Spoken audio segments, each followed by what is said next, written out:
AI अब पूरी website बना सकता है, ऐप बना सकता है, हजारों लाइन का कोड लिख सकता है। तो फिर कंप्यूटर साइंस की डिग्री की क्या जरूरत है? अगर आपको लगता है कि एआई की वजह से सीएस डिग्री की वैल्यू कम हो गई है, तो रियलिटी एग्जैक्टली अपोजिट है। जितना पावरफुल एआई हो रहा है, उतनी ही ज्यादा कंप्यूटर साइंस की डिग्री की वैल्यू बढ़ रही है। एआई कोड लिख सकता है, लेकिन एआई को कौन बताएगा कि क्या कोड लिखना है? सबसे बड़ी डिफरेंस है, कोडिंग और कंप्यूटर साइंस सेम चीज नहीं है। कोडिंग का मतलब कोड लिखना होता है, और कंप्यूटर साइंस का मतलब प्रॉब्लम सॉल्व करना होता है। और कंपनीज प्रॉब्लम सॉल्व करने का पैसा देती है, कोड लिखने का नहीं। पहले डेवलपर काफी टाइम कोड याद करने में लगाते थे, बट आज चैट जीपीटी, को पायलट सेकेंड्स में कोड जनरेट कर देते हैं। लेकिन मान लीजिए आप एआई को बोलते हैं जोमेटो जैसा ऐप बनाओ, एआई बेसिक ऐप बना देगा। लेकिन 10 लाख यूजर आ गया तो, पेमेंट फेल हो गया तो, डेटाबेस क्रैश हो गया तो, सिक्योरिटी अटैक हो गया तो, ये सब सॉल्व करने के लिए कंप्यूटर साइंस चाहिए। फ्यूचर में सबसे वैल्यूएबल डेवलपर वो नहीं होगा जो सबसे ज्यादा कोड लिखता है।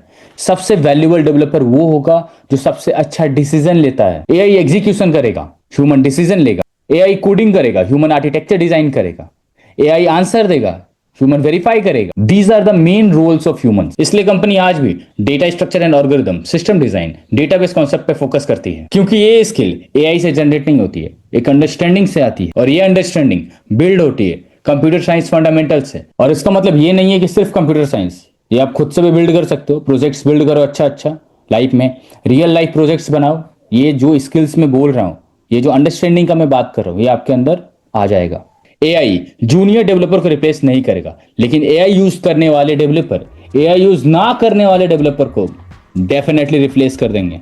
ये लाइन याद रखिए, प्रॉब्लम एआई नहीं, प्रॉब्लम एआई को इग्नोर करना है। आज का स्मार्ट डेवलपर कोडिंग जानता है, एआई यूज करता है, सिस्टम समझता है, बिजनेस प्रॉब्लम को समझता है। इस कॉम्बिनेशन का डिमांड फ्यूचर में सबसे ज्यादा होगा। अगर आप सिर्फ कोड लिख रहे हैं तो एआई आपको थ्रेट लग सकता है, लेकिन अगर आप कंप्यूटर साइंस सीख रहे हो तो एआई आपका सबसे पावरफुल टूल बन सकता है। इसलिए ऑटोनोमस कोडिंग की एरा में सीएस डिग्री की वैल्यू कम नहीं हुई, एक्चुअली पहले से भी ज्यादा बढ़ गई है। क्योंकि फ्यूचर उन लोगों का नहीं है जो कीबोर्ड पर सबसे फास्ट टाइपिंग करते हैं, फ्यूचर उन लोगों का है जो सबसे अच्छा सोचते हैं।